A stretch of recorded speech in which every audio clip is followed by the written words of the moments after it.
Selamat pagi guys. Pagi ini kita akan jalan-jalan ya di daerah Sumarekon dan sekitarnya.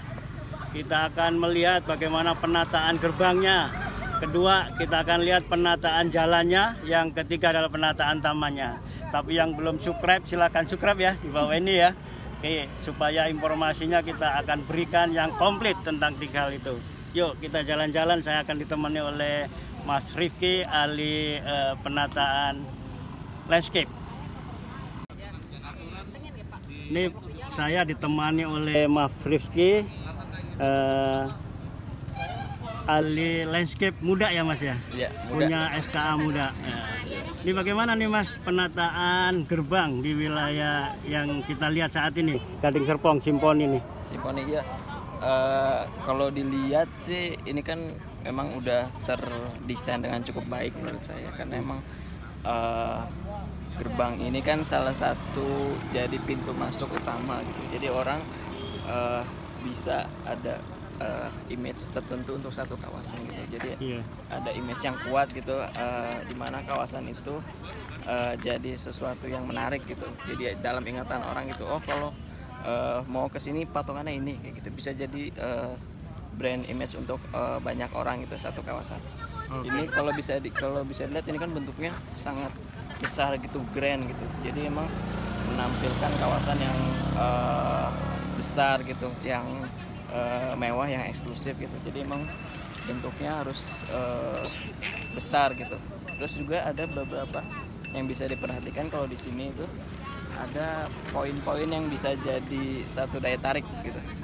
Kalau di sini kan lihat ada di bagian tengah itu ada tiga pohon besar gitu. Terus ada elemen-elemen kayak tiang-tiang gitu ya. Nah ini kan ini jadi satu daya tarik sendiri gitu. Ini juga orang jadi bisa ngingat gitu, oh kalau mau kesini patokannya ini gitu. Ini jadi satu ingatan orang gitu terhadap satu kawasan. Ini juga pohon-pohon yang digunakan ini kan juga pohonnya ini termasuk pohon eksotik ini. Pohon eksotik. Pohon apa nih Mas? Ini sejenis pohon dari Afrika. Pohon namanya itu, seingat saya namanya itu baobab gitu. Jadi emang ini pohonnya bukan endemik Indonesia. Pohonnya ini dari luar, dari daerah Afrika, negara Afrika. Tapi ini bisa adaptasi di sini dengan baik gitu. Cuma ini pohonnya emang jadi satu yang karena jarang dilihat gitu, jarang ada pohon ini, dan karena emang harganya juga mahal gitu. Makanya bisa ditaruh ada tiga buah di sana yang jadi kesannya mewah gitu. Wah. Terus juga ada di sini tuh elemennya ada 3 atau 4 elemen gitu. Jadi ada pohon, ada tiang-tiang, terus ada air juga, ada water feature. Jadi lebih menarik gitu orang untuk ketika datang ke sini tertarik gitu. Oke Mas Rifki, kita jalan-jalan ngeliat taman ya? Iya boleh. Ini kan salah satu, ini kan tempat pertama ya tentang gerbang gitu. Jadi emang kalau gerbang itu poin-poinnya itu dia harus besar, terus harus grand gitu. Jadi orang itu jadi satu image untuk kawasan gitu. Jadi kadang-kadang di gerbang itu ditaruh taman seperti ini ya, konsepnya begitu ya? Iya emang biasanya gitu. Jadi biasanya ada satu yang menonjol gitu, satu ciri khas dari kawasan itu yang ditaruh di gerbang itu sebagai penanda lah, ibaratnya sebagai penanda kawasan. Oke.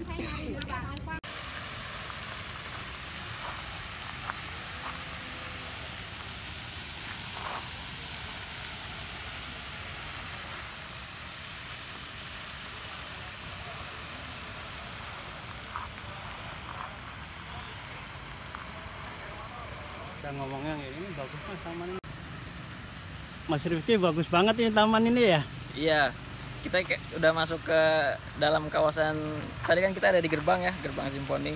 Sekarang kita ada di kawasan dalamnya. Ini salah satu fasilitas taman yang ada di kawasan Simponi. Ini bisa lihat emang cukup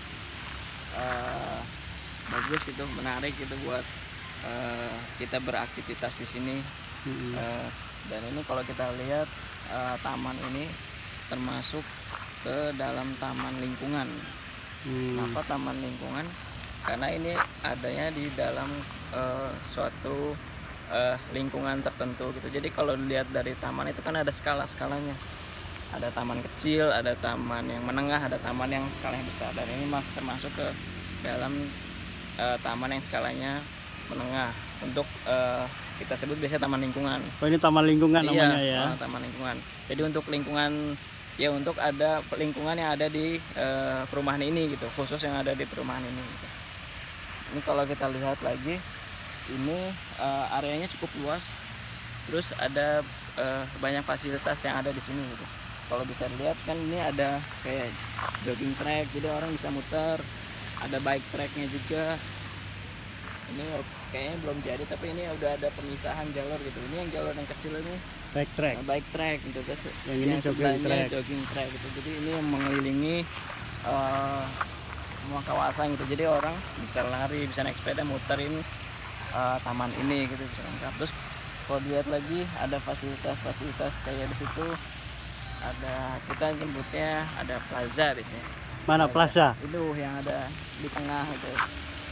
Plaza. Yang ada orang naik sepeda itu ya? Iya. Oh, ada plazanya ya? Iya. Plazanya itu fungsinya biasanya untuk kegiatan gitu. Misalnya ada kegiatan apa, kumpul-kumpul, ada ataupun ada event tertentu. Kayak kalau dilihat dari sekarang itu kan ada orang yang lagi kumpul-kumpul itu kan, ya itu salah satu fungsinya gitu. Di situ kan juga ada tendanya gitu. Jadi emang fungsinya untuk plaza ini untuk ada event atau kegiatan gitu.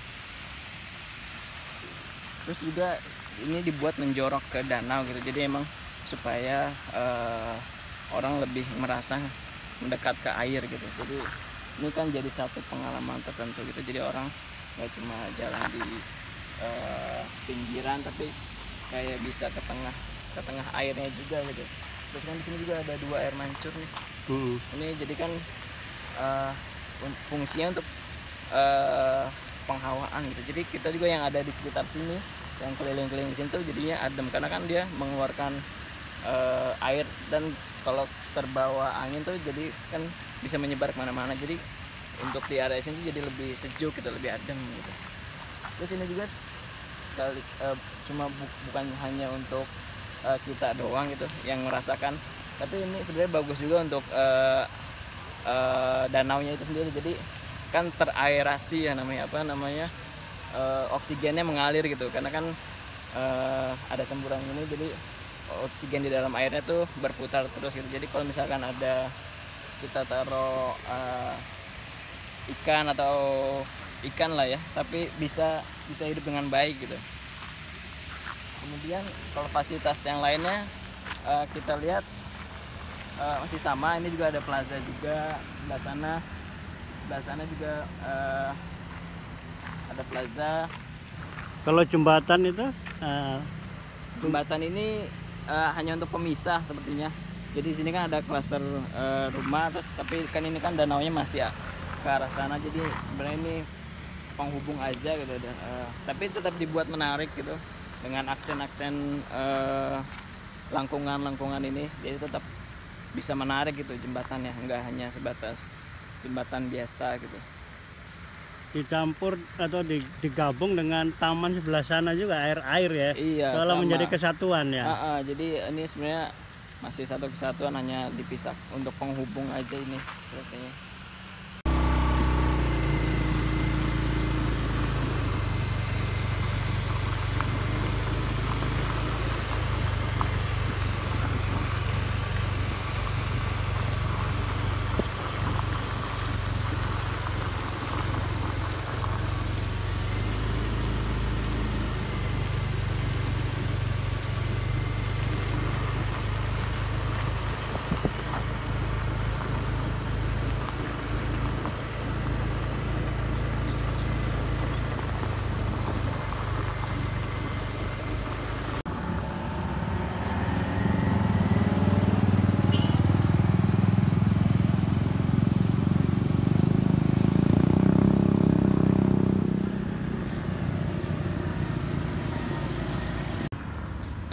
Oke, sekarang kita masuk ke bagian terakhir, itu tentang boulevard, penataan di area sekitar boulevard.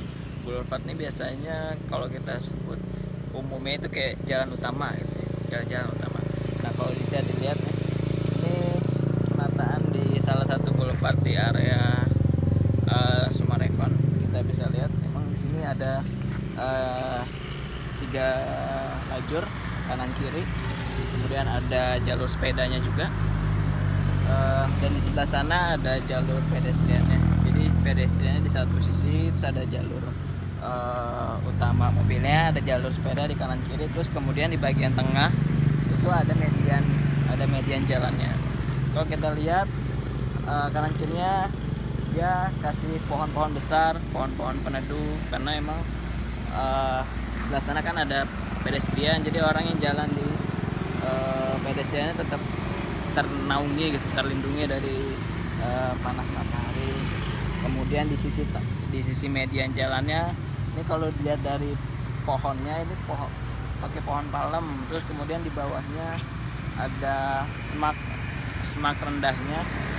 Nah, kenapa dipakai pohon palem?